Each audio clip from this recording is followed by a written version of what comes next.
Grandma never liked dogs. My grandmother, Rada, never liked dogs. She didn't hate them, she just didn't trust them. They bark at nothing, she would say. They smell, and they carry fleas. At 78, she was sharp as ever, with silver hair tied in a tight bun, a wooden stick to walk, and a cotton sari always neat and perfect. Her home was clean, her routines were fixed, and her rules were many. So, when I brought home a dirty, limping, hungry street dog named Maka, I wasn't expecting her to open her arms. Honestly, I was expecting a full war. The day Maka came, it was summer. The sun was hot, the roads were empty. I found Maka near a garbage bin, limping, half-starved, and scared. His fur was rough and patchy, his eyes were the softest brown I had ever seen. I gave him a biscuit. He followed me all the way home. When I opened the gate, he walked in like he had always lived there. He sat beside Grandma's flower pots and wagged his tail once. Grandma saw him and stopped dead. "Ouch," she said. "Just for one night?" I begged. "He's hurt. I'll keep him outside." She looked at the dog, then at me, then at the sky. One night, and not inside. Outside only.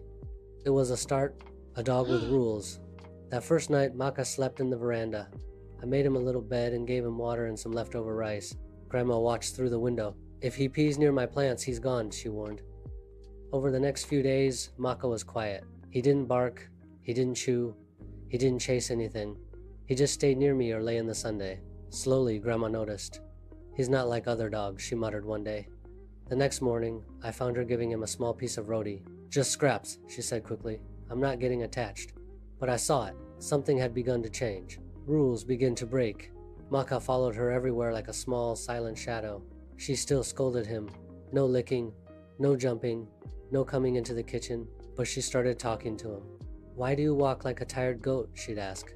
She gave him a nickname, Kala Daku, because of the black patch over one eye. He slept outside, near her chair. She said, "Only until it stops raining." But it never really did not in her heart.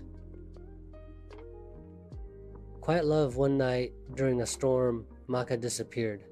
Grandma didn't wait. She took an umbrella and came out with me to look for him. We found him under a cart, shivering. She picked him up, wet and dirty, and said, "No one leaves my house in a storm." That night, Maka slept near her bed. He never slept outside again. The years with Maka stayed with us for 10 years. He grew slower, whiter, quieter. So did Grandma. But they kept each other going. She fed him before herself. He waited outside the bathroom for her. When she was sad, he sat closer. When he was sick, she didn't sleep. But she still never said, "I love him." Instead, she said things like, "If anything happens to him, I'll break down."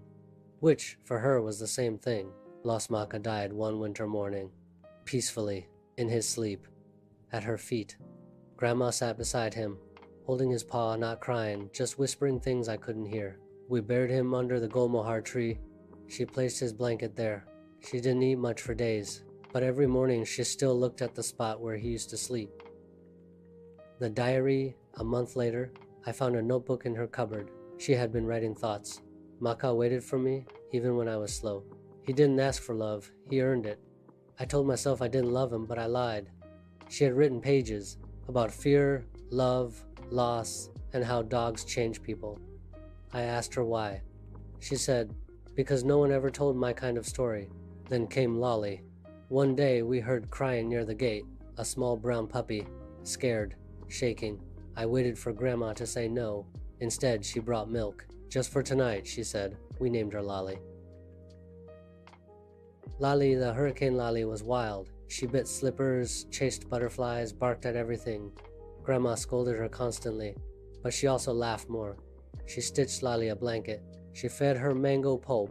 One day, I saw her whisper to Lolly, "You're nothing like Maka, but I still like you." I smiled. She was doing it again, teaching me love. As I grew older, Grandma shared more. She told me how she lost a brother to illness, how she learned not to love too much, too fast, how she built walls so she wouldn't break. Maka broke those walls. Lolly made me laugh again. She looked at me. "You should learn earlier than I did. Don't wait until life teaches you the hard way." The fall one winter, Grandma fell in the kitchen and broke her wrist. She had to rest in bed. Lolly lay beside her every moment, licking her fingers, sleeping by her side. When Grandma groaned in pain, Lolly whimpered. She's my nurse, she said. She's Maka's student, I replied.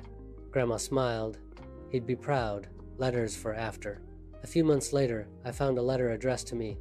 My dear, if I'm gone now, don't be sad for too long. I used to think love had to be quiet, polite, controlled. Maka taught me different. Lolly reminded me joy isn't tidy. I love them both. I love you too, even if I didn't always say it right. Share this story. Let others know that love can come in strange shapes, dirty paws, broken legs, brown eyes, and that even old hearts can learn. Grandma. She left peacefully. Grandma passed away in her sleep one spring. Lolly howled softly beside her bed. We buried her near Maka's tree, 2 stones side by side. Maka, you taught her to love. Radha. She learned even when it was hard. The legacy Lolly still lives with me. She's older now, softer. Sometimes I think I see Maka's shadow in her eyes. Sometimes I hear Grandma in the way the wind brushes the veranda curtain.